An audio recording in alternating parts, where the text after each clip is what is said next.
নমস্কার। এসো গল্প পড়ির আজকের এপিসোডে আপনারা শুনতে চলেছেন লেখক শ্রী প্রীতম দের কলমে একটি গল্প, গোধূলির শেষ রং। আজকের গল্প পাঠে প্রভাকর। অন্যান্য চরিত্রে বর্ণিশা, অর্ক, সঞ্চিতা, প্রদীপ্তা ও সৌরিম। শব্দ সংযোজন ও আবহ নির্মাণে অমিত।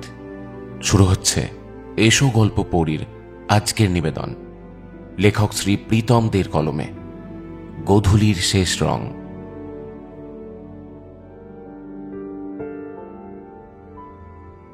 পরিস্থিতি, মানসিকতার ঘোর, মোহ মানুষকে দিয়ে কখন যে কি করিয়ে ফেলে তার ইয়ত্তা মানুষ নিজেও রাখতে পারে না।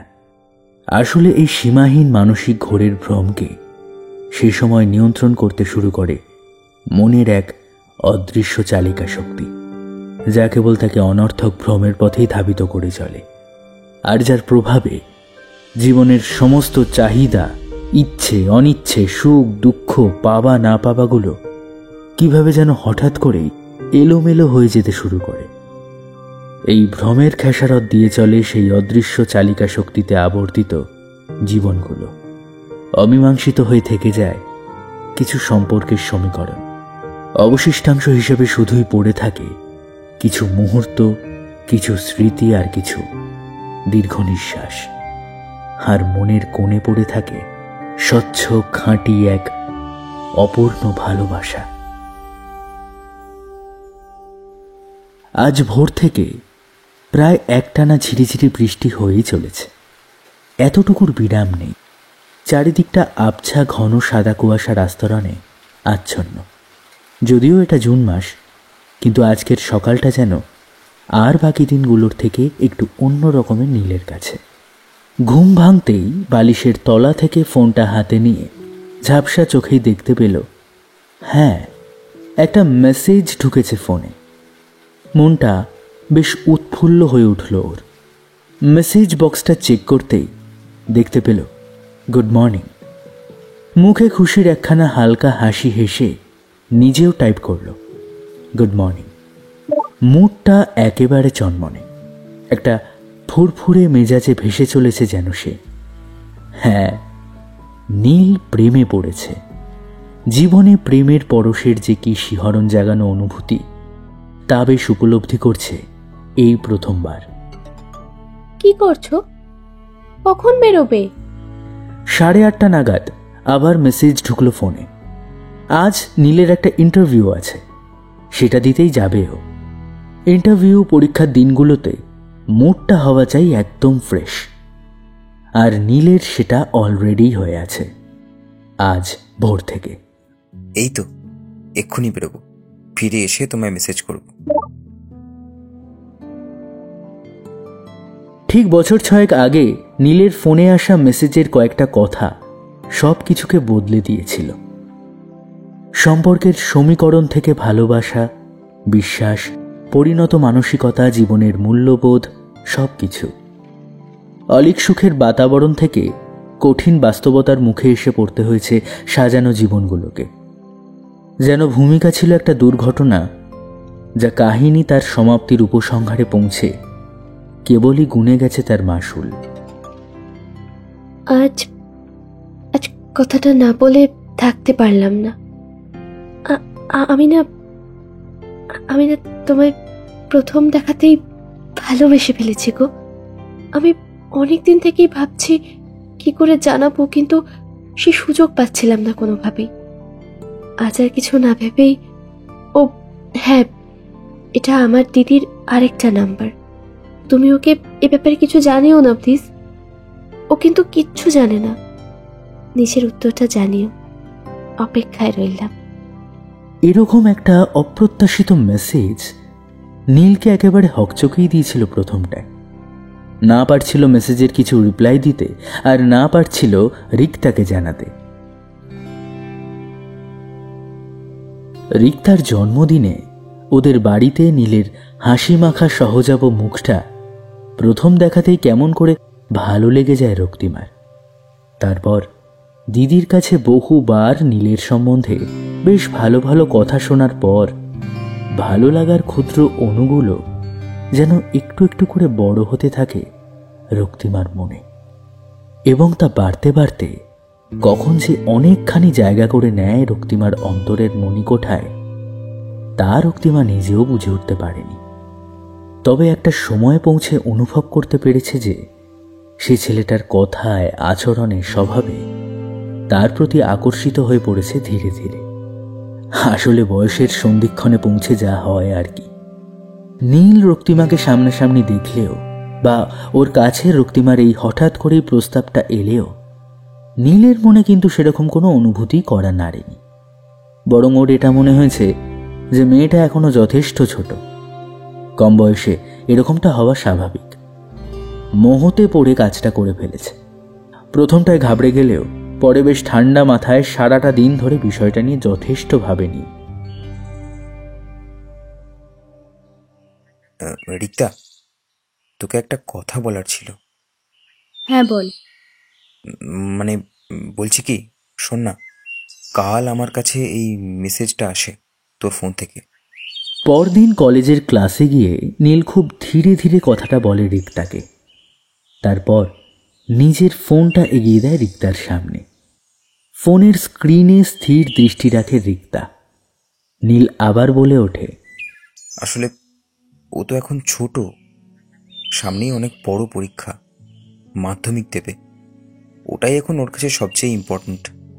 আর কি বলতো, আমি এখনই এসব নিয়ে ভাবছি না ঠিক, তাই আর কি। নীলের মুখের কথা শেষ হতে না হতেই ছলছল করে ওঠে রিক্তার দু চোখ। তুই একদম চিন্তা করিস না, তোর জীবনে ও আসবে না। আমি বোনকে বুঝিয়ে বলবো, সবটা বুঝিয়ে বলবো। না মানে, এ আবার কি কথা? তুই তুই প্লিজ আমাকে ভুল বুঝিস না রিক্তা। আমি আসলে বলতে চাইছিলাম। কিছু বলতে গিয়েও আর বলতে পারে না নীল। ওর প্রত্যাখ্যান করা ছাড়া আর কি বা করার ছিল? যার প্রতি তেমন অনুভূতিটুকুও নেই, তার এমন প্রস্তাবে কি করে নিজেকে সামিল করবে? তাছাড়া এই একটা গুরুত্বপূর্ণ সময়ে তার এই ছেলে মানুষিতে রাজি হয়ে নিজের বিবেক বুদ্ধিকে কিছুতেই জলাঞ্জলি দিতে পারে না নীল। রিক্তা যাই ভাবুক, সব জেনে বুঝে ও কিছুতেই এসবে সায় দিতে পারে না। আগে ক্যারিয়ার, তারপর সবকিছু। কেটে যায় প্রায় 1 বছরের ওপর। কিন্তু এই একটা বছরে বিষয়টা একেবারে মাথা থেকে উবে যায়নি নীলের। তাৎক্ষণিক হালকাভাবে নিলেও এই এতগুলো দিনে ওই মেসেজের কথাগুলো প্রতিনিয়ত তাড়িত করে চলেছে ওর মনকে। দিন যত গড়িয়েছে, অজান্তেই কেন জানি না মেয়েটার প্রতি ভালো লাগা জন্মাতে শুরু করেছে একটু একটু করে।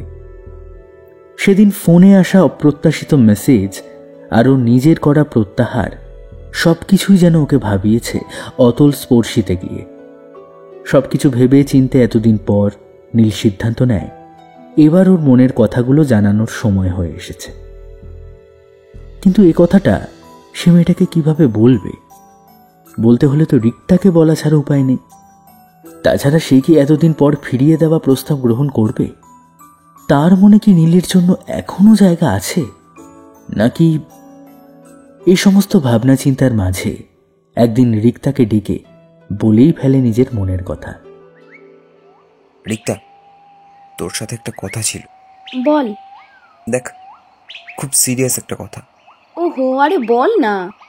সেদিনের আমার ওটা ওটা আমি ফিরিয়ে নিতে চাই। কি ফেরানোর কথা বলছিস? আরে আরে ওই মেসেজের কথাটা, ওটা ওটা আমি ফিরিয়ে নিতে চাই। বাবা, তোর এতটা সময় লাগলো ভাবতে? কি বলতো নীল, কিছু মানুষ বড্ড অভিমানী হয় জানিস। এটা তাদের দোষ গুণ কিনা জানি না, সবাই দিল খোলা হতে পারে না, নিজের মনের কথাগুলো সবসময় সবাইকে প্রকাশ করতে পারে না।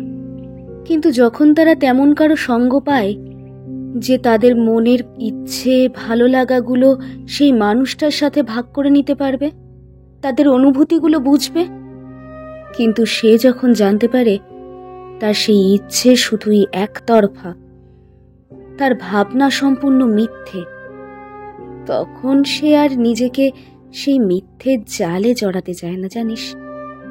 নীল, আমার বোনটাও জানিস তো ঠিক তেমন। একবার রিফিউজ হয়েছে তো, তখন তোর ওইভাবে রিফিউজটা বড্ড অপমানের লেগেছিল রে ওর। এতগুলো দিন চলে গেছে, এখন আবার তোর এই কথাটাকে তুলে ছাড় না, এসব বাদ দে। রিক্তা, তোর কথা আমি সবটা বুঝতে পারছি, কিন্তু কিন্তু আমি সবটা ভেবেই বলছি। কিন্তু ও কি অ্যাকসেপ্ট করবে? যেটা একবার হাতের মুঠো থেকে বেরিয়ে চলে যায় সেটা কি আর ফেরত পাওয়া যায় নীল? আর আমি জানি না এখন ওর মনে কি চলছে। আর কি বলতো, সেদিনের পর থেকে ও ওর কেরিয়ার নিয়ে যথেষ্ট সিরিয়াস। এখন আর কি। সব বুঝলাম, কিন্তু একবার বলে তো দেখতেই পারিস যদি। আচ্ছা বাবা, আচ্ছা, ঠিক আছে ঠিক আছে, আমি বলে দেখব, দেখি কি বলে। এই, আমাকে ওর ফোন নাম্বারটা দিবি? আচ্ছা নে, তবে আমি আগে কথা বলে নিয়ে তোকে জানাবো। গ্রিন সিগন্যাল পাওয়া পর্যন্ত ওয়েট কর, তারপর না হয় তুই কথা বলিস। সেই মুহূর্তটার অপেক্ষায় থাকে নীল, যে মুহূর্তটায় রক্তিমার গলার স্বরটা প্রথমবারের জন্য ফোনের ওপার হতে শুনতে পাবে। তারপরেই প্রথম তারা তাদের কথাগুলো বলে চলবে নিভৃতের সঙ্গপনে।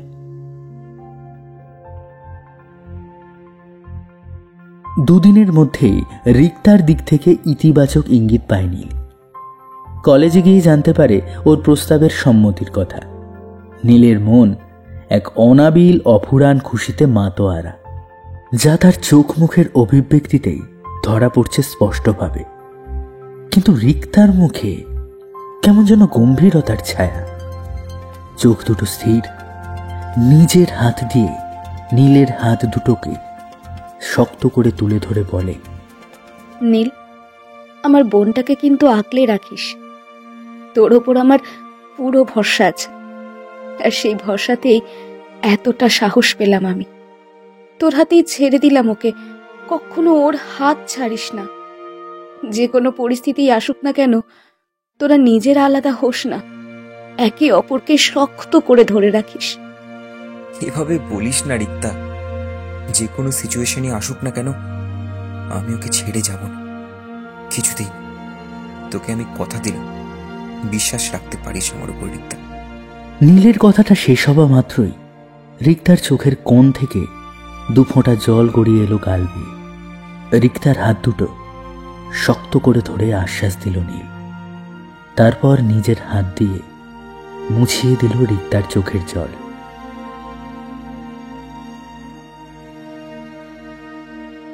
এই একটা বছর যেন মানসিক দিক থেকে অনেকটা পরিণত করে তুলেছে নীলকে। হয়তো পরিস্থিতি তাকে অত্যন্ত দ্রুততার সাথে সে পথে এগিয়ে নিয়ে চলেছে। হ্যালো, বলো। প্রথমেই জানাই জন্মদিনের অনেক অনেক শুভেচ্ছা আর ভালোবাসা। আর সেদিন থেকে এতগুলো দিনের জন্য সরি। এবার বলো, কেমন আছো? ধন্যবাদ, আমি ভালোই আছি। তবে সরির কিছুই নেই, যা হওয়ার তা তো মিটেই গেছে। এখন আবার ওসব কথা কেন? নীল আগের পুরনো কথা তুলতে গিয়েও থেমে যায় রক্তিমার কথা শুনে। কিছুক্ষণ চুপ করে থাকে। কিছু বলছো না যে? না মানে, তুমি আমার উপর রাগ করে নেই তো? আবার সেই এক কথা। ঠিক আছে, আমি ফোনটা রাখছি তাহলে। এই না, ভয় পেয়ে গেলে? যদি রেখে দিই তাই? রাখতে দিচ্ছে কে? এবার আর ছাড়ছি না কিন্তু। হ্যাঁ তাই নাকি? ম্যাডাম। ফোনের এপারে ওপারে বয়ে চলল প্রাণ খোলা হাসির ঢেউ। কত গল্প, কত ঠাট্টা, কত খুনসুটি।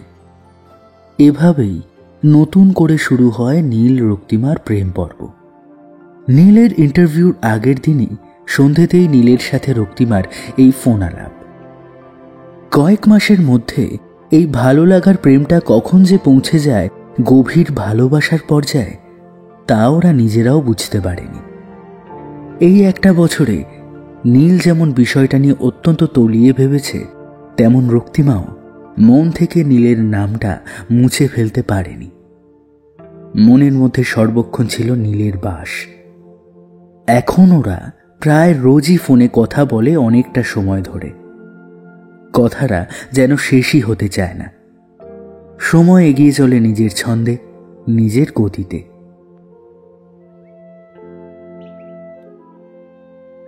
ভাদ্রের গুমোট বিকেল। চন্দননগর স্ট্যান্ডের জোড়া ঘাটে এসে বসল নীল আর রক্তিমা। মাঝে মাঝে দেখা করার ইচ্ছে হলে বিকেলবেলায় দুজনে এখানে এসে গঙ্গার দিকে মুখ করে বসে। নানা সুখ দুঃখের গল্প, জীবনে ঘটে চলা অনেক ছোটখাটো মুহূর্তগুলো একে অপরের কাছে মেলে ধরে। অনেকটা সময় কাটায় নিজেদের সাথে। এভাবে কেটে যায় প্রায় 1টা বছর। পাশাপাশি বসে নীল আর রক্তিমা। আকাশের মুখটা বড্ড ভার, কেমন যেন একটা থমথমে ভাব সমগ্র প্রকৃতি জুড়ে। গাছের পাতাগুলো শিরশির করে মৃদুমন্দ হাওয়া দিয়ে চলেছে। দূরে লঞ্চগুলো এগিয়ে চলেছে জল কাটিয়ে। ওপারে জগদ্দলের কারখানার চিমনি থেকে ধোঁয়া কুণ্ডুলি পাকিয়ে মিশে যাচ্ছে কালো মেঘেদের ভিড়ে। বিকেল গড়িয়ে সন্ধে হয়ে আসছে। আজকে স্ট্যান্ডের ভিড়টা অন্য দিনের তুলনায় বেশ কম। একেতেই সন্ধে, তার উপর মেঘ করে আসায় স্ট্যান্ডের ঘাটের লোকজনও ফিকে হচ্ছে আস্তে আস্তে। দুজনেই জলের ঢেউয়ের দিকে তাকিয়েই এতক্ষণ কথা বলে চলেছিল।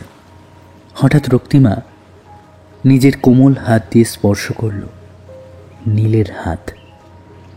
দুজনেই ফিরে তাকালো দুজনের মুখের দিকে।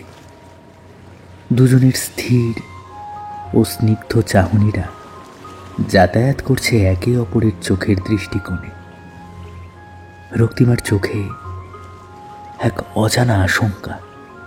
নীল, আমাকে ছেড়ে কোনোদিন চলে যাবে না তো? রক্তিমার হাত দুটোকে শক্ত করে ধরল নীল। এরকম করে বলছো কেন রক্তিমা? কি হয়েছে? তুমি বলো, আমাকে ছেড়ে যাবে না কখনো? আরে আরে আমি তোমাকে ছেড়ে কোথায় যাব বলো তো? কোথাও যাব না আমি। যতদিন এই শরীরটায় প্রাণ আছে ততদিন আমি কোথাও যাব না। এবার বলো তো, তোমার মুখ চোখ এরকম লাগছে কেন? কি হয়েছে তোমার? কিছুক্ষণ নীরব থেকে নিজের মধ্যে কথাগুলো একটু গুছিয়ে নিয়ে রক্তিমা বলে ওঠে, বাড়ি থেকে আমার বিয়ে ঠিক করছে। কয়েকটা সম্বন্ধ এর আগেও এসেছে। দিদির বিয়েটা হয়ে গেলেই আমার।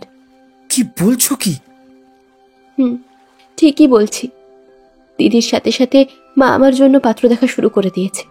তুমি কিছু একটা করো নীল, আমি তোমাকে ছেড়ে থাকতে পারবো না, কিছুতেই না।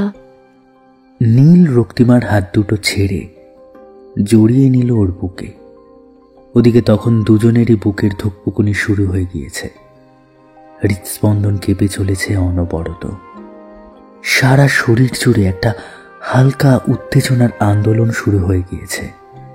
রক্তিমার পিঠে হাত বোলাতে বোলাতে কাঁপা কাঁপা অথচ দৃঢ় স্বরে নীল বলে উঠল, তোমাকে আমার কাছ থেকে কেউ আলাদা করতে পারবে না রক্তিমা।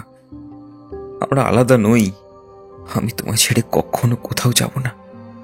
বিলিভ মি, কখনো না, কখনো না। আড়ষ্টতা ভেঙে এবার নীল নিজের মুখটাকে এগিয়ে নিয়ে যায় রক্তিমার পাতলা গোলাপি ঠোঁটের কাছে। রক্তিমাকে আবারও জড়িয়ে ধরে। রক্তিমার পাতলা ঠোঁট দুটো কাঁপতে শুরু করেছে তীর তীর করে। নীল এবার নিজের ঠোঁট রক্তিমার ঠোঁটে আলতো করে ভাসিয়ে দেয় স্নিগ্ধ প্রেমের চুম্বনে। রক্তিমা আবার নীলকে জড়িয়ে ধরে।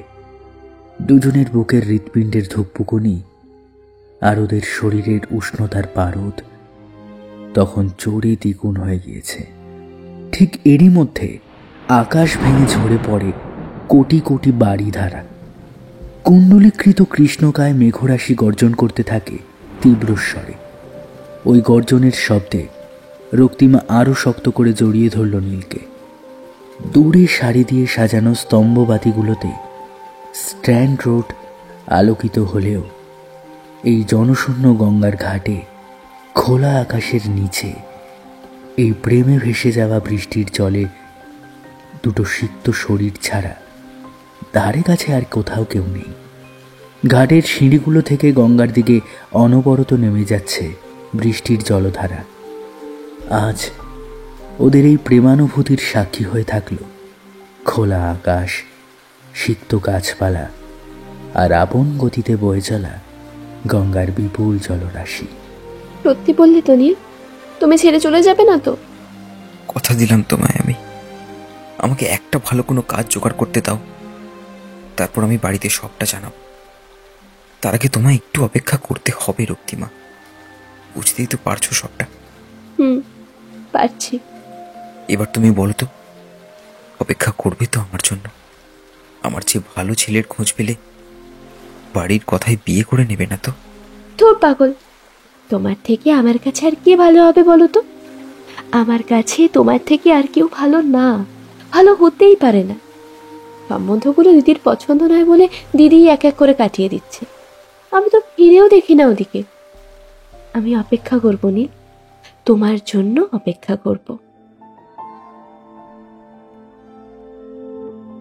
ততক্ষণে বৃষ্টি থেমে গেছে। এই বৃষ্টিস্নাত সন্ধ্যায় নিভৃতের দুনিয়া ছেড়ে দুটি ভেজা সিক্ত শরীর এবার প্রবেশ করে শহরের ব্যস্ততম জনবহুল পরিবেশে। বাগবাজারের রাস্তার ফুটপাত ধরে দুজন পাশাপাশি হেঁটে চলেছে বাড়ি ফেরার উদ্দেশ্যে। কারোর মুখে কোনো কথা নেই, একে অপরের দিকে বারবার লাজুক দৃষ্টিতে তাকায় শুধু। সেই দৃষ্টির চাহনিতেই ওরা যেন কত কথা বলে ফেলছে একে অপরের সাথে। সে কথার জন্য আর মুখের ভাষার দরকার পড়ে না। হ্যালো। হ্যাঁ বলো নীলদা। কি ব্যাপার বলো তো? আমিও তো বুঝতে পারছি না কিছু। কি চাইছে কি ও? আমি ওকে অনেকবার জিজ্ঞেস করেছি নীলদা, আমার থেকে ও কিন্তু কথাটা বারবার এড়িয়ে যাচ্ছে। আগে কিন্তু এরকমটা করতো না ও। ইদানিং কি যে হয়েছে ওর, কিছু বুঝতেও পারছি না। ওর এই জিনিসটাই আমার সব থেকে বেশি খারাপ লাগে। সব সময় নিজেকে নিজের মধ্যে গুটিয়ে রাখাটা ওর স্বভাব। কিছু খুলে যদি না বলে, তুমি বলো তো আমি কি করে বুঝবো? আমিও অনেকবার বলেছি নীলদা। আচ্ছা, তুমি রিক্তাদির কথা কিছু শুনেছো? রিক্তা? কেন, কি হলো ওর আবার? সেই কলেজ শেষ হওয়ার পর ওর সাথে অনেকদিন কথা হয়নি। আর রক্তিমা যবে থেকে এরকমটা শুরু করেছে, ওর কোনো খোঁজও তো পাইনি। কি হয়েছে দিয়া? ও, তুমি জানো না? না কেন, রিক্তার আবার কি হয়েছে? রিক্তাদির তো বিয়ে হয়ে গেছে। কি? নীল যেন আকাশ থেকে পড়ল।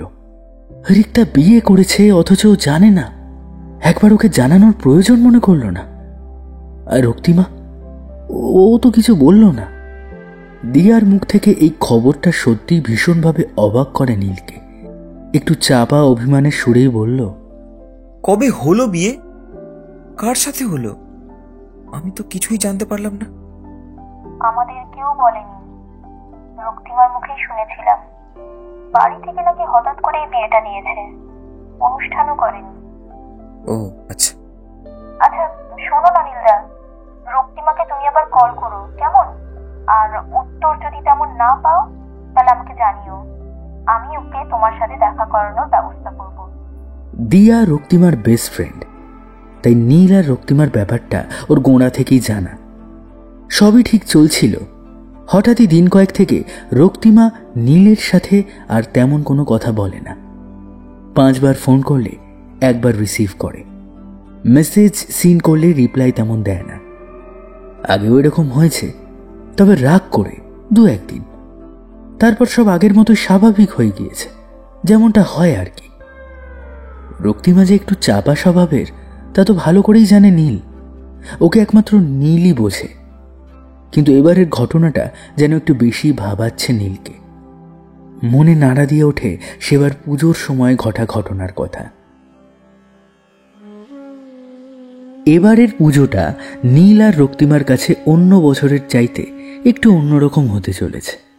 রিক্তা ঠিক করে নীল আর রক্তিমাকে নিয়ে একসাথে অষ্টমীর দিন ঠাকুর দেখবে। নতুন একজনের সাথে নীলের আলাপ করাবে রিক্তা। রক্তিমার মন আজ বেজায় খুশি। নীলের পছন্দ করা পোশাকটাই ও পরেছে আজকে। এই দিনটার আসার অপেক্ষায় দিন গুনছিল ওরা। প্ল্যান মাফিক দিনক্ষণ সব ঠিক হলেও অষ্টমীর বিকেল আসতেই সমস্ত প্ল্যান একেবারে ঘেঁটে ঘ হয়ে যায়। আসলে আমাদের হাতে সব কিছু থাকে না, সবটা আমাদের প্ল্যান মাফিক হয় না। ভাগ্য বলেও হয়তো কিছু একটা আছে। সকাল থেকে সব ঠিকঠাকই ছিল। নীলও তৈরি হচ্ছিল বিকেলে বেরোনোর জন্য। ওর মনে আজ যেন খুশির ফোয়ারা। আর হবেই না কেন, যেখানে রক্তিমা যাচ্ছে। হঠাৎ করে দুপুর আসার আগেই গাটা গরম হতে থাকে নীলের। বেলা বাড়ার সাথে সাথে শরীরের তাপমাত্রাও বাড়তে থাকে ভীষণভাবে। দুপুর গড়াতে না গড়াতেই কাঁপুনি দিয়ে বেদম জ্বর আসে। দুপুর থেকেই দুবনের কাছ থেকে বেশ কয়েকবার ফোন এসেছে ওর ফোনে। একবারও রিসিভ করেনি নীল। ওদিকে ওরা বেরিয়ে পড়েছে। বিকেল 4টে নাগাদ আবার ফোনটা বেজে উঠল। রিক্তা ফোন করেছে। প্রচণ্ড বিষণ্ণ মনে ফোনটা রিসিভ করলো নীল। হ্যালো। আরে ব্যাপারটা কি রে তোর? মতলবটা কি বলতো? Rikta, I am very very sorry. Sorry মানে? তুই কোথায়? আর বলিস না, আমার হঠাৎ করেই জ্বর এসেছে। ওষুধ খেলাম যাতে কমে যায়, কিন্তু জ্বরটা নামছেই না, আরো বাড়ছে। ওসব অজুহাত ছাড়। আমি এক্ষুনি তোকে এখানে দেখতে চাই। 8 ঘন্টার মধ্যে রেডি হয়ে এখানে আসবি তুই। ব্যাস। রিক্তা, আমি সিরিয়াসলি বলছি, আমার প্রচন্ড জ্বর। আমি তো সকাল থেকে রেডি ছিলাম, কিন্তু কোনো কিন্তু না, তুই এখানে আসবি। রিক্তা, আমার এমন অবস্থা যে আমি হেঁটেও যেতে পারবো না। প্রচন্ড উইক লাগছে। অনেক গুল মারতে শিখেছিস বল। শোন, এসব মিথ্যে আমাকে একদম শোনাতে আসবি না, হ্যাঁ? শোনাতে হলে তোর বউকে শোনা। রিক্তা, রিক্তা, হ্যালো রিক্তা। ঠিক সেই সময় ফোনের ওপার থেকে ভেসে আসে, কোথায় তুমি? Raktima, Raktima, I am so sorry Raktima. দেখো, আমি যে ইচ্ছে করে আর যাচ্ছি না এমনটা কিন্তু মোটেও নয়। রিক্তা আমাকে খুব ভুল বুঝছে। দুপুর থেকে হঠাৎ আমার খুব জ্বর এসেছে। আমি কি চাই না যে আমি যাব তোমাদের সঙ্গে? এটাই আমাদের একসাথে দেখা প্রথম পুজো। কত কিছু ভেবে রেখেছিলাম, সকাল থেকে রেডিও হচ্ছিলাম, কিন্তু তুমি শুনতে পাচ্ছ আমার কথা? রক্তিমা, হ্যালো, হ্যালো রক্তিমা, রক্তিমা শুনতে পাচ্ছ? কি হলো, কি হলো, কথা বলছো না কেন? Hello, hello Raktima, hello, hello. কলটা কেটে যায়। নীল আবার ডায়াল করে রিক্তার ফোনে, কিন্তু ফোন বেজেই যায়, রিসিভ আর হয় না।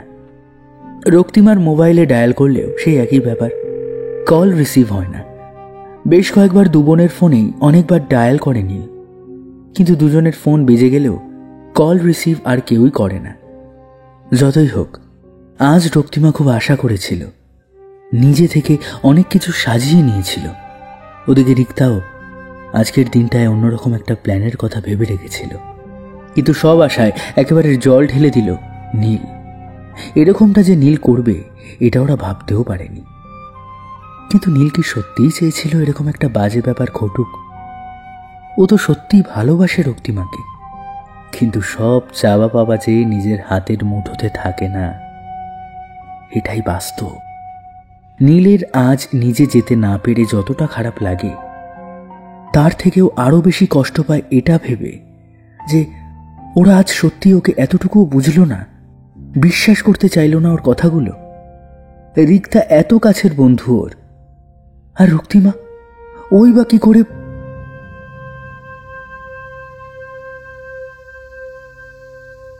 রাত 10টা নাগাদ একটা মেসেজ আসে নীলের ফোনে।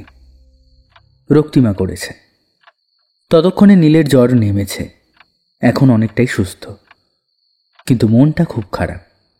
খুব কথা বলতে ইচ্ছে করছিল রক্তিমার সাথে।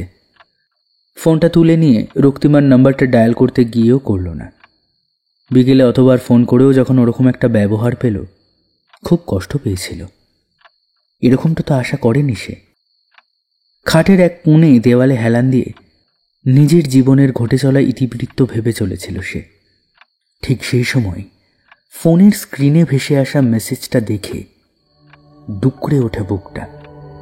কোনো কিছুই কিন্তু একতরফা হয় না। আর হ্যাঁ, আমাদের সম্পর্কটা আর টিকবে বলে মনে হয় না আমার। হঠাৎ এরকম একটা অপ্রত্যাশিত মেসেজ প্রচণ্ডভাবে আঘাত হানে নীলের মনে। এতটা দূর ভেবে নিল, এতটুকু বুঝলো না ওকে। ওর বলা সত্যি কথাগুলো এতটুকু বিশ্বাস করলো না। এত বড় একটা কথা এত সহজে বলে দিতে পারল। পরদিন সকালেও ওদিক থেকে কোনো মেসেজ বা ফোন না আসায় এবার আর স্থির থাকতে পারে না। রক্তিমাকে ফোনটা করেই বসে। ফোনের ওপাশ থেকে বড্ড রূঢ় শোনায় কথাটা, যেন একরাশ অভিমান নিয়ে কথাগুলো বলল রক্তিমা। রক্তিমা, তুমি কি আমায় বিশ্বাস করো না? কাল তুমি ওরকম একটা মেসেজ করলে, কি হয়েছে তোমার? আমার কিন্তু সত্যি কাল কাল হঠাৎই এতটাই জ্বর এসেছিল, এতটাই আনইজি লাগছিল শরীরটা, যে আমি বিছানা থেকে উঠতেই পারছিলাম না।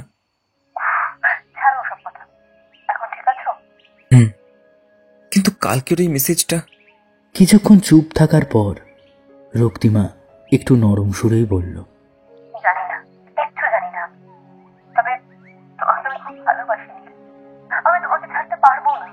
রক্তিমা, কি হয়েছে সত্যি করে বলো তো।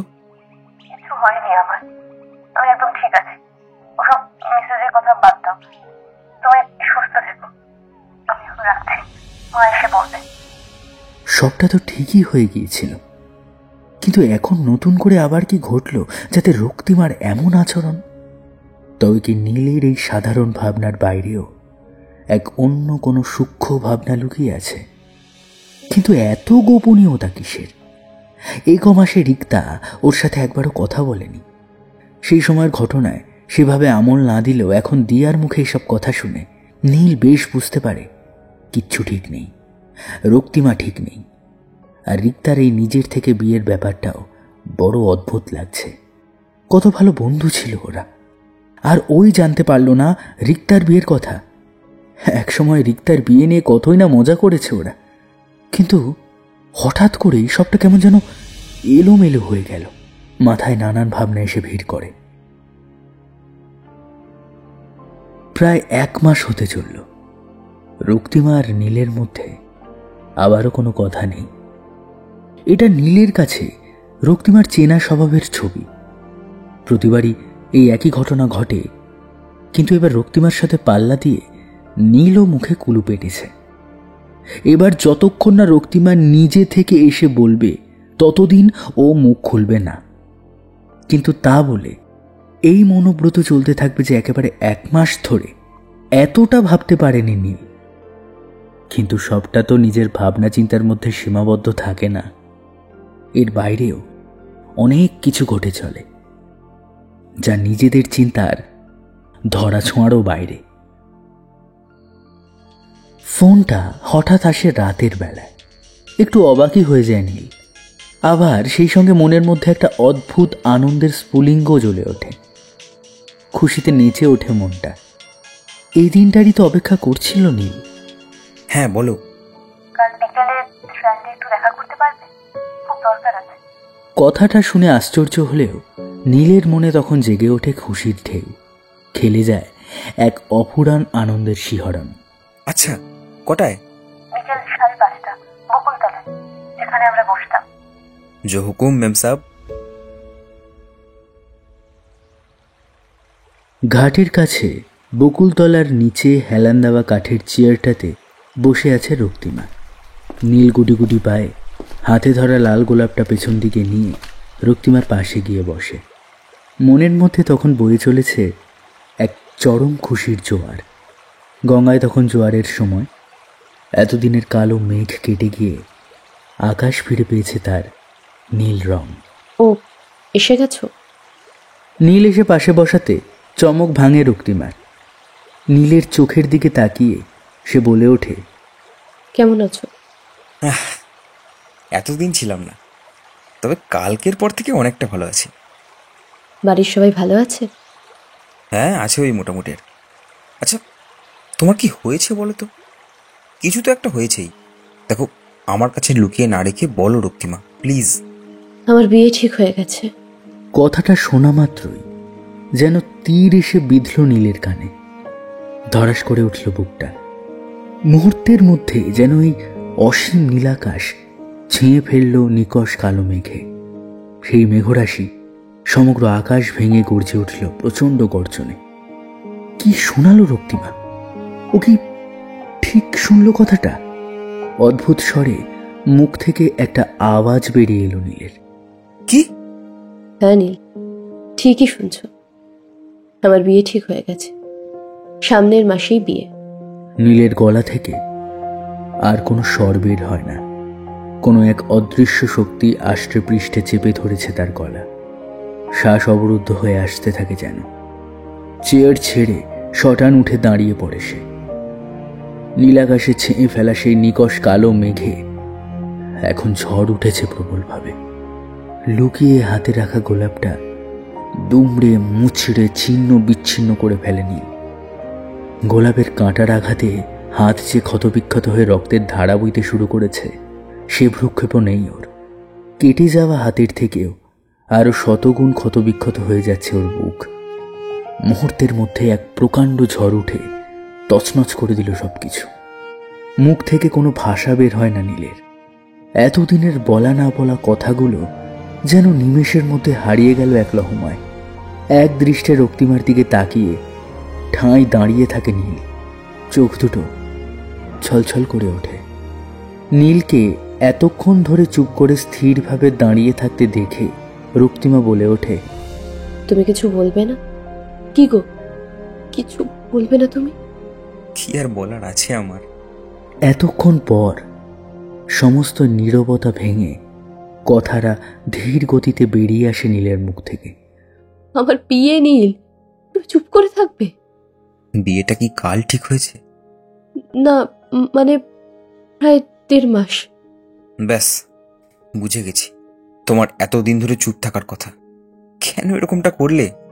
তুমি না বলেছিলে আমাকে আমাকে ছেড়ে যাবে না? আমিও যাতে তোমাকে ছেড়ে কোথাও না যাই। শেষ হয়ে গেল সব প্রতিজ্ঞা? এত তাড়াতাড়ি সব শেষ করে দিলে? সব কথাগুলোকে এত তাড়াতাড়ি মিথ্যে করে দিলে? আমাকে ভুল বুঝো না নীল, আমি কি করব কিছুই বুঝতে পারছিলাম না। আমি আমি জানতাম তুমি খুব কষ্ট পাবে, কিন্তু কি করব বলো? আমার কিছুই করার ছিল না, বিশ্বাস করো। আসলে তুমিও এখনো কোনো চাকরি পাওনি, আমি বাড়িতে কি বলতাম বলো? প্রথমটায় আমি তো নিজেই রাজি হচ্ছিলাম না, খুব কান্নাকাটি করছিলাম। তবু আমাকে কিচ্ছু বলতে পারোনি, তাই তো? না নীল, ভুল বোঝো না আমায়। আমার ভিতরে যে কি চলছিল তা একমাত্র আমিই জানি।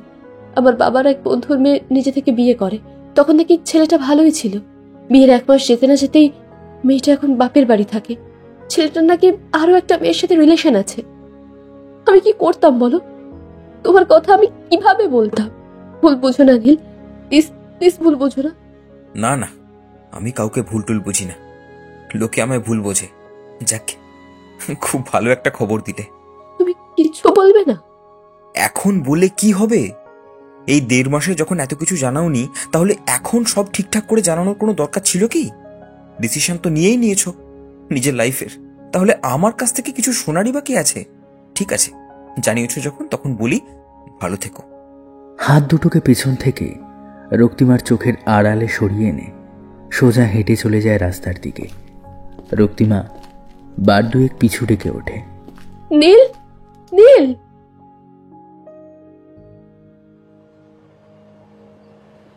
মায়া জড়ানো দুটো চোখ নিয়ে মুখে আঙ্গুল দিয়ে নীলের দিকে চেয়ে আছে ফুটফুটে বাচ্চাটা। আবার মিটি মিটি হাসছেও ওর দিকে তাকিয়ে। কি মিষ্টি দেখতে মুখখানা। নীল হেসে হাত বাড়াতেই বাচ্চাটা ঝাঁপিয়ে পড়ে নীলের কোলে। ছোটবেলা থেকে বরাবরই নীল বাচ্চাদের খুব ভালোবাসে। নীলের আদরে বাচ্চাটাও খিলখিল করে হেসে উঠছে, আর ওর মুখের দিকে তাকাচ্ছে ঘুরে ফিরে।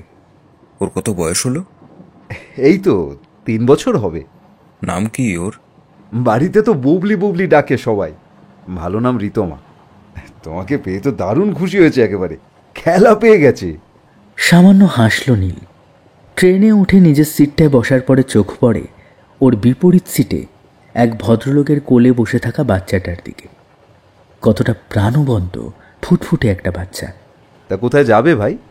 আমি মালদায় যাচ্ছি। আর আপনি এতটুকু বাচ্চাকে নিয়ে একা? না না, ওর মা আছে। আসলে ও একটু টয়লেটে গেছে। আমরা গ্যাংটক যাচ্ছি, ওই বেড়াতে আর কি। ও আচ্ছা আচ্ছা। নীলের মুখের কথা শেষ হতে সেই সময় ভদ্রলোকটার পাশে এসে দাঁড়ালো অল্প বয়সী ছিমছাম চেহারার একজন বিবাহিতা নারী। অপর দিকের বাচ্চাটাকে কোলে নিয়ে বসে থাকা নীলের আগন্তুক বিবাহিতা নারীটির দিকে আচমকা চোখ পড়তেই গাঁটা উঠল একেবারে ছ্যাঁত করে। এ কাকে দেখছে নীল? রক্তিমা। হ্যাঁ, কয়েক সেকেন্ডের জন্য দুজন দুজনের দিকে তাকিয়ে রইল স্থির হয়ে। রক্তিমা দেখল বুবলি নীলের কোলে বসে খেলা করছে। নিজেকে স্বাভাবিক করার জন্য একটু সামলে নিয়ে ধাতস্থ হয়ে ভদ্রলোকের পাশে গিয়ে বসে রক্তিমা। দেখো দেখো রক্তিমা, বুবলি কিরকম ওর সাথে মিশে গেছে। আরে আমি কোলে নিতে চাইলাম, সে আসবেই না কোনো মতে।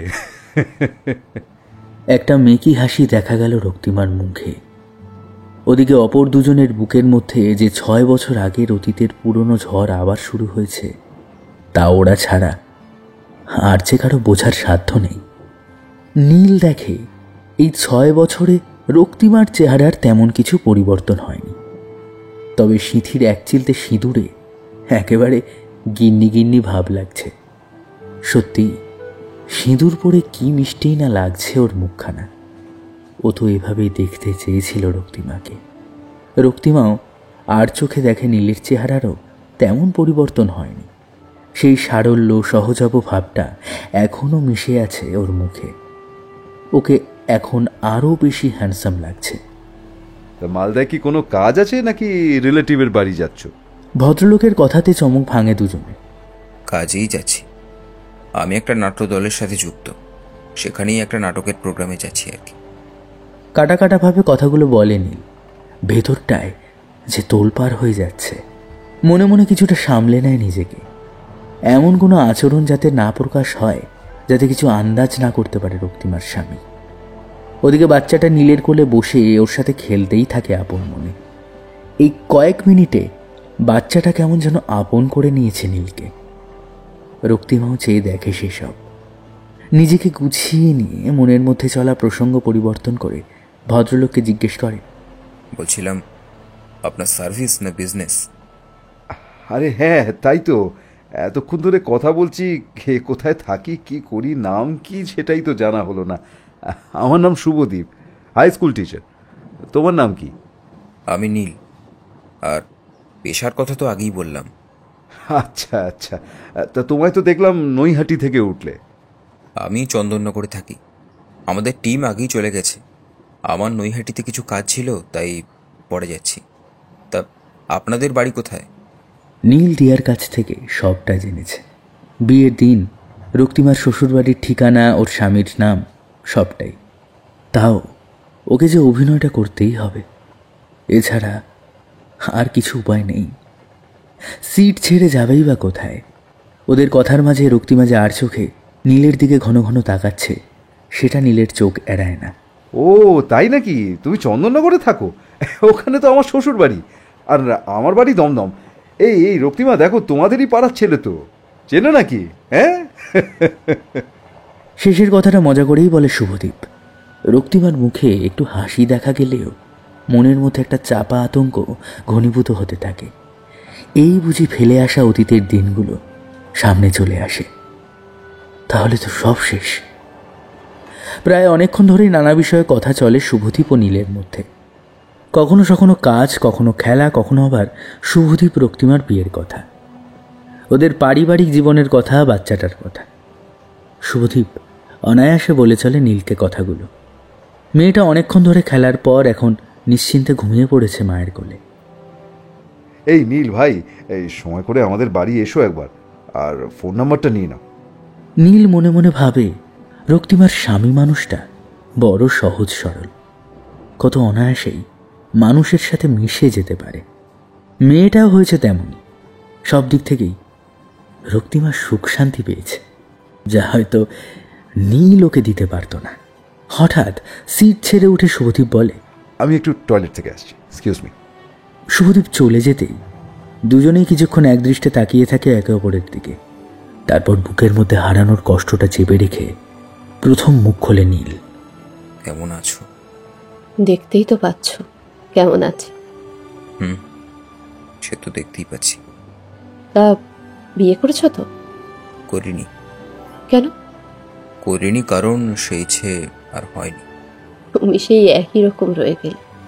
আর কবে নিজেকে চেঞ্জ করবে বলো তো? সব কিছুই সময়ের সাথে বদলায় নীল। সব ভালোর জন্য নিজেকেও সেভাবেই বদলে নিতে হয়। সবাই নিজেকে বদলে নিতে পারে, সব ভুলে নতুন করে সবকিছু ভাবতে পারে, শুরু করতে পারে, কিন্তু কিন্তু আমি পারলাম আর কই, আর পারবো বলে মনেও হয় না। যাই হোক, ভালো আছো দেখে বেশ ভালো লাগলো। তোমার বরটা কিন্তু বড্ড ভালো মানুষ। শোনো, তোমাকে যেটা বলছি, ও তো তোমাকে আমাদের বাড়ি যাওয়ার কথা বলেছে। আমি বলছি আর কি, মানে তুমি কিন্তু কখনো এসো না। আর আমি চাই না যে আমাদের অতীতের কোনো ছায়া কারোর জীবনেই আবার পড়ুক। আসলে বুঝতেই তো পারছো সবটা। ও জানতে পারলে কিন্তু। তুমি যে আমাকে কোনোদিনের জন্য এতটুকুও চেনোনি, সেটা তো সেদিনই বেশ বুঝতে পেরেছিলাম। যাকে, তুমি একদম এসব নিয়ে চিন্তা করো না। তোমাদের সুখের জীবনে কখনো কাঁটা হব না আমি, ভেবো না অত। যাক, তোমার বর চলে আসবে, এসব কথা এখন না তোলাই ভালো। তিস্তা তোরসা এক্সপ্রেস যখন মালদা স্টেশনে থামল, স্টেশনের ডিজিটাল ঘড়ি তখন জানান দিচ্ছে রাত 10:30। হাত নেড়ে বিদায় জানাতে জানাতে নীল নেমে গেল ট্রেন থেকে। পা দুটো যেন ঠিক চলছে না। এতটা সময় ও যে কিভাবে বুকে চেপে কষ্টটা সহ্য করে এসেছে একমাত্র ওই জানে। ব্যাগটা কাঁধ থেকে নামিয়ে ধাবাস করে বসে পড়ে প্ল্যাটফর্মের চেয়ারে। ট্রেনটা তখন স্টেশন ছেড়ে দূরে চলে গেছে অনেকটা। হাত দুটো মাথায় ঠেকিয়ে মাথা নিচু করে বসে সেদিকে একদৃষ্টে তাকিয়ে থাকে নীল। প্ল্যাটফর্মে জমাট বাঁধা ভিড় আর কোলাহল থেমে গিয়ে এতক্ষণে প্রায় শূন্যতা ফিরে এসেছে। বুকটা যেন ভেঙে খান খান হয়ে যাচ্ছে ওর। সেই বছর 6 আগের জমে থাকা ক্ষতটা যেন আবার সুপ্ত আগ্নেয়গিরির মতো হঠাৎই জেগে উঠল। চোখ দুটো ছলছল করে ওঠে। রক্তিমার মুখে বলা ওর বিয়ের খবরটা আজও ভুলতে পারেনি নীল।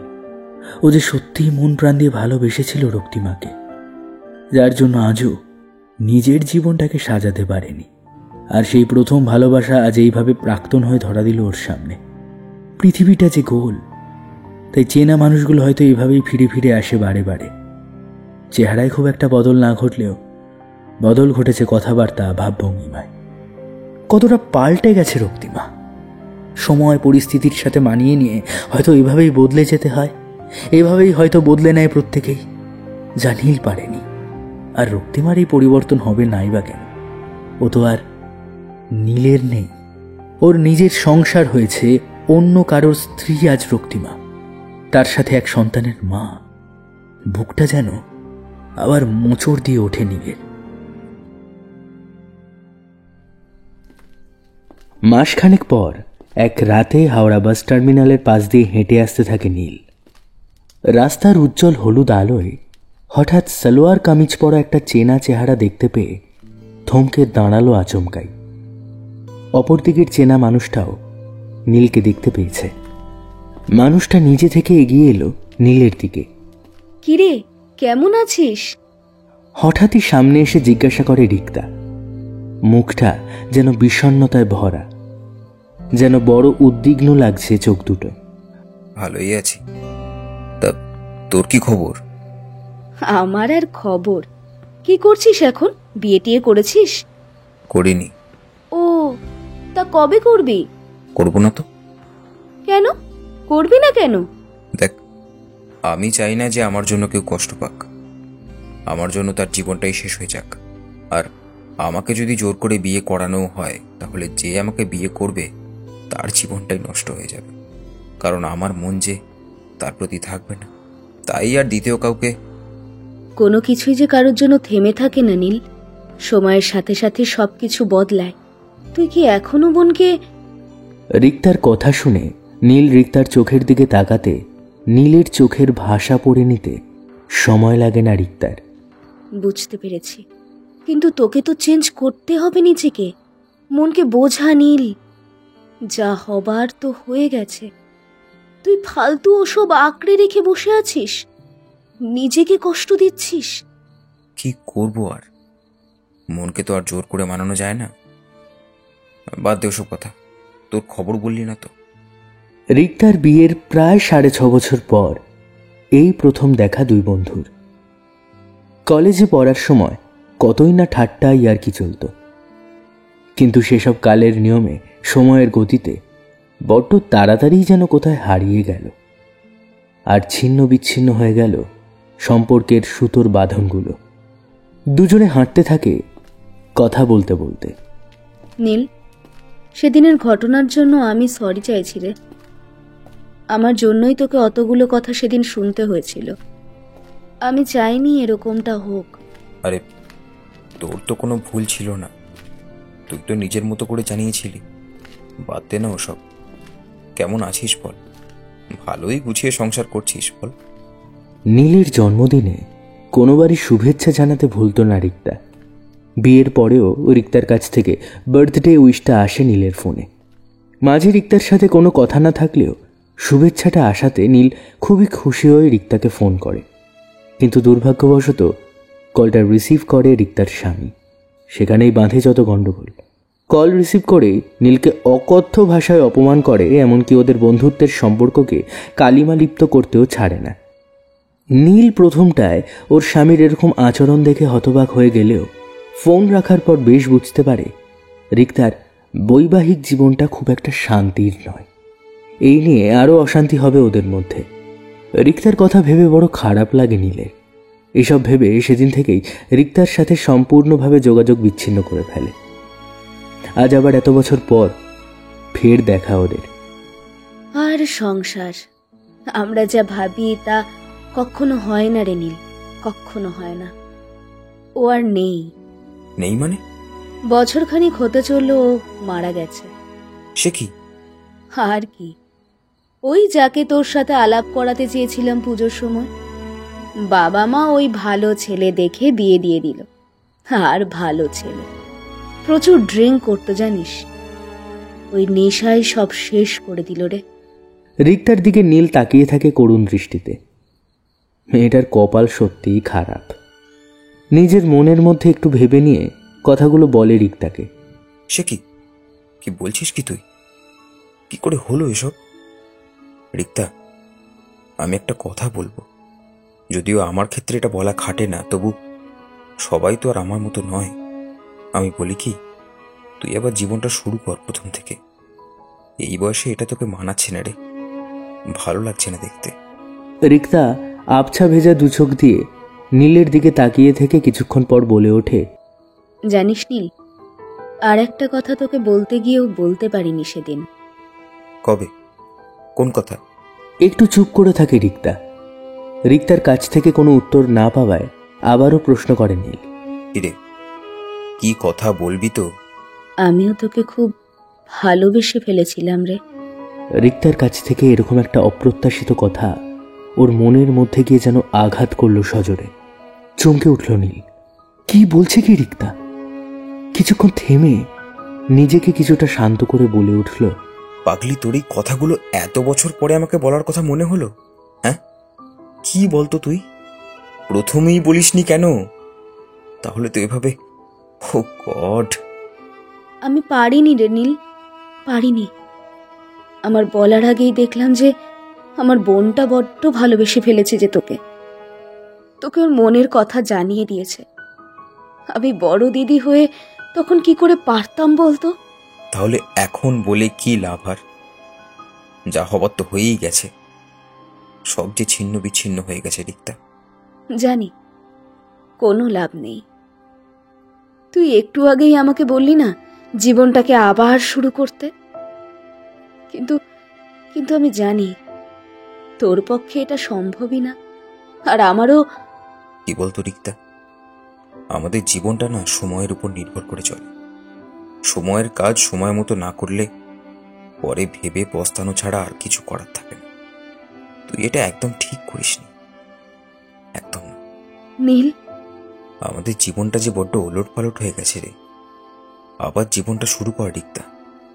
আমি জানি না আমি কি করব, কিন্তু ও তো বেশ ভালোই আছে দেখলাম। ওর বরের সাথেও আলাপ হলো। ছেলেটাকে দেখে বেশ ভালো মনেরই মানুষ বলে মনে হলো। ওদের সাথে তোর দেখা হয়েছিল নাকি? কবে? এটাই তো নিয়তি রে। আমাদের আশেপাশের ঘিরে থাকা মানুষগুলো কিছু সময়ের জন্য হারিয়ে গেলেও তাদের সাথে ঠিক আবার দেখা হবেই। হয়তো তারা অন্য রূপে, অন্যভাবে ফিরে আসবে। যেমন আজ তোর সাথে আমার দেখা হলো। সেদিন আমি আমার একটা প্রোগ্রামে যাচ্ছিলাম মালদাতে, ওরা গ্যাংটক যাচ্ছিল ঘুরতে। ভাগ্যটা দেখ, একই ট্রেনের একই কোচে একেবারে সামনাসামনি সিট পড়েছিল। তখনই আর কি ওর মেয়েটাও বাবার মতো খুব মিশুকে, খুব ভালোই আছে ওরা, তাই না? ও আচ্ছা, বুঝলাম। কিন্তু বোন ভালো নেই রে, ও তো নার্সিং হোমে ভর্তি, অবস্থা খুব সিরিয়াস। হঠাৎই রাস্তায় উঁচু একটা কিছুতে হোঁচট খেল নীল। আহ, আরে কি হলো? কিছু না, আমার কিছু হয়নি। তুই কি বলছিস? রক্তিমা ভালো নেই মানে? এই তো কদিন আগেই ওকে দেখলাম। কি হয়েছে ওর? ওই ওই গ্যাংটক থেকে ফিরে এসেই ব্যথাটা আবার শুরু হলো। যত দিন যেতে লাগলো ব্যথাটাও বাড়লো। তুই তো জানিস ও মাঝে মাঝে পেটে ব্যথা বলতো, তখন তো তেমন কিছু বোঝা যায়নি। ওখান থেকে ফিরে আসার পর টেস্ট করতে জানা গেল ওর একটা কিডনি অলরেডি ড্যামেজড, আর একটা সিচুয়েশনও খুব একটা ভালো না। কি বলছিস কি তুই এসব? এসব কি শুনছে নীল? আর কত আঘাতে ক্ষতবিক্ষত হবেও। আঘাত পেতে পেতে এবার যে ক্লান্ত হয়ে পড়ছে। কয়েকদিন আগে ওকে এতটা সুস্থ অবস্থায় দেখলো, আর আজ ওর এতটা খারাপ অবস্থা। রিক্তার চোখ ভরে আসে জলে। হ্যাঁ নীল, ইমিডিয়েট একটা কিডনি দরকার, না হলে বোনকে বাঁচানো সম্ভব না। আর ওর তো এবি গ্রুপের রক্ত, যেটা পাওয়া খুবই রেয়ার। শুভদীপের অবস্থা প্রায় পাগলের মতো। ওর সোর্স লাগিয়ে সব জায়গায় খোঁজ করে চলেছে, কিন্তু এখনো কিছু মেলেনি জানিস। বুবলিটা... রিক্তার কথাগুলো শুনে হতভম্ব হয়ে যায় নীল। বড্ড অস্থির হয়ে উঠতে থাকে মনটা। কি করা উচিত কিছুই যে ভেবে পায় না। কিংকর্তব্য বিমূঢ় হয়ে দাঁড়িয়ে থাকে কিছুক্ষণ, তারপর নীরবতা ভেঙে স্থিরভাবে বলে, কতদিন হলো? আজ নিয়ে 3 দিন। আমি ওখানেই ছিলাম, এখন বাড়ি ফিরছি। ব্যবস্থা হয়ে গেছে, একদম চিন্তা করিস না। ব্যবস্থা হয়ে গেছে মানে? কিসের? এ নীল, তোর কথা আমি বুঝলাম না। আমি দেব, আমি আছি কি করতে। নীল, মনে আছে তোর ওকে ভালোবাসার কথা যখন আমি তোকে জানিয়েছিলাম? তুই আমাকে কি বলেছিলি? আমি যেন ওকে কখনো না ছেড়ে যাই, ওকে আগলে রাখি। ও নিজেও আমাকে কথা বলেছিল। আমি কিন্তু ওকে ছেড়ে যাইনি, ও নিজেই চলে গেছিল। আমি তোর কষ্টটা বুঝতে পেরেছি নীল, তাই বলে... এটা কথা রাখা বা কর্তব্যের খাতিরে নয় রিক্তা, ছাড়ো সব কথা। আমি যা বললাম তাই হবে। আমি থাকতে রক্তিমার কিচ্ছু হবে না। না না না, এটা হয় না নীল, এটা হয় না। কাকু কাকিমা জানবেই, আর ওরা জানলে খুব খারাপ হবে। আর তাছাড়া আমি চাই না যে আমার বোনের জন্য তোর জীবনে আবার কোনো অশান্তি নেমে আসুক। ওরা ওরা আমাদেরকে খারাপ ভাববে, আর আর তোরও তো শরীরের ক্ষতি হবে। জানি জানি বোনের অবস্থা খুব সিরিয়াস, তবু আমি বলবো।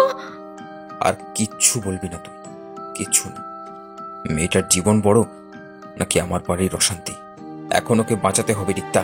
আর তুই কি করে ভাবলি এটা জানার পর আমি চুপ করে বসে থাকবো? আর জানার পরেও কিছু না করে যদি চুপ করে বসে থাকি, তখন ওর যদি ভালো মন্দ কিছু হয়ে যায়, তখন আমি নিজেকে পারবো ক্ষমা করতে? বলতো, হ্যাঁ? পারবো না। সারাটা জীবন দগ্ধে দগ্ধে আমি শেষ হয়ে যাব। আমার কিচ্ছু হবে না, আমি একদম ফিট। আরে একটা বার যাচ্ছে তো কি হয়েছে, আর একটা তো থাকবে নাকি? কিন্তু রিক্তা, না, আর একটাও কথা নয়। আমি যা বলছি তাই হবে। আজ তো আর হবে না মনে হয়। কাল সকালে আমি আর তুই গিয়ে নার্সিংহোমে ডাক্তারবাবুর সঙ্গে কথা বলবো। তুই শুভদীপকে জানিয়ে দে। তবে হ্যাঁ, আমার এই কথাটা রাখিস প্লিজ। ও সুস্থ হবার পর যেন এসব কথা জানতে না পারে। নীল।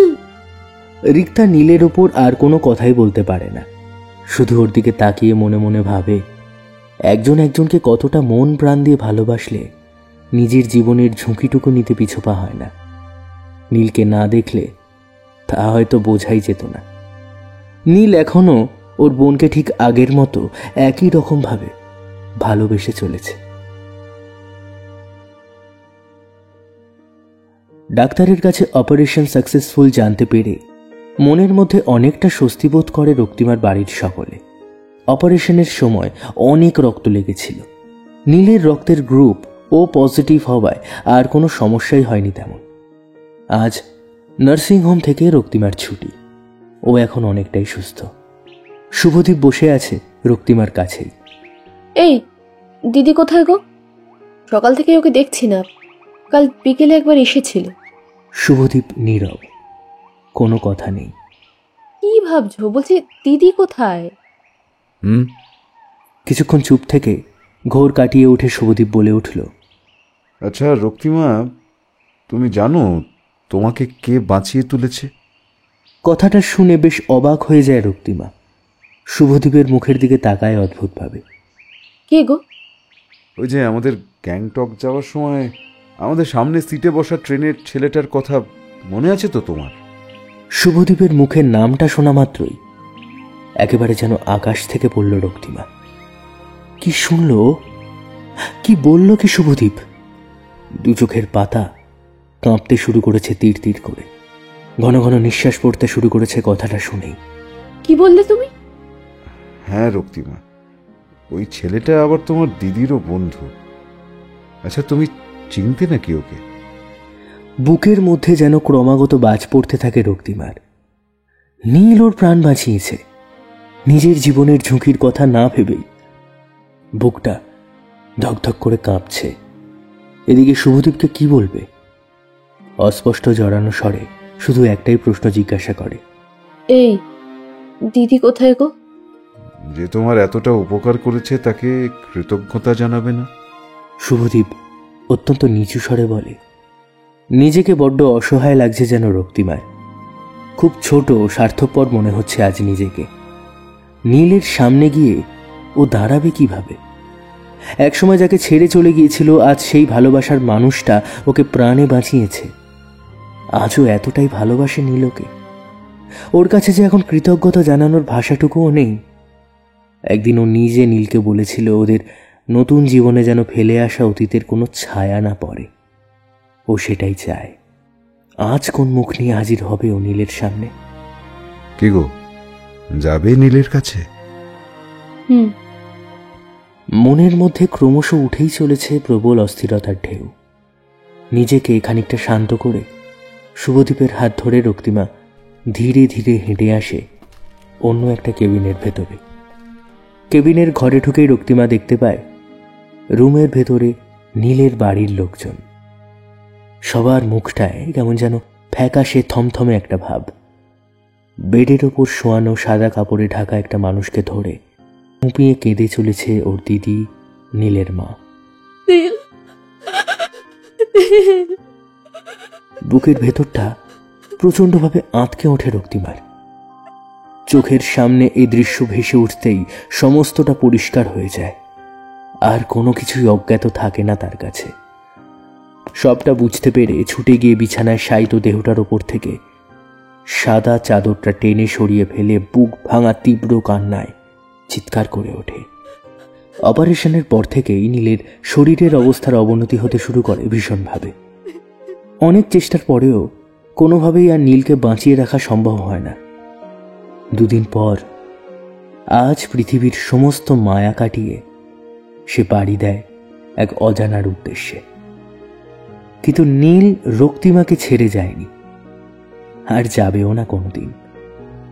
জীবিত কালেও যেমন একদিনের জন্য রক্তিমাকে ভুলতে পারেনি, মৃত্যুর পরেও আজীবন বেঁচে থাকবে রক্তিমার মধ্যে। যতদিন না রক্তিমার প্রাণ এই জগৎ থেকে বিচ্ছিন্ন হচ্ছে, ততদিন নীল আগলে রাখবে, আঁকড়ে ধরে থাকবে ওর রক্তিমাকে।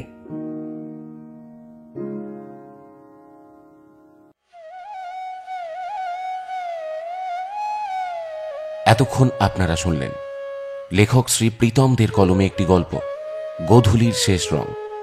গল্পটি আপনাদের কেমন লাগলো অবশ্যই কমেন্ট করে জানাতে ভুলবেন না। আমাদের কাজ ভালো লাগলে এই চ্যানেলটি সাবস্ক্রাইব করে পাশে থাকার অনুরোধ রইল। পরের দিন আবার আমরা ফিরে আসছি নতুন কোনো গল্প নিয়ে। ততদিন পর্যন্ত সবাই ভালো থাকবেন, সুস্থ থাকবেন।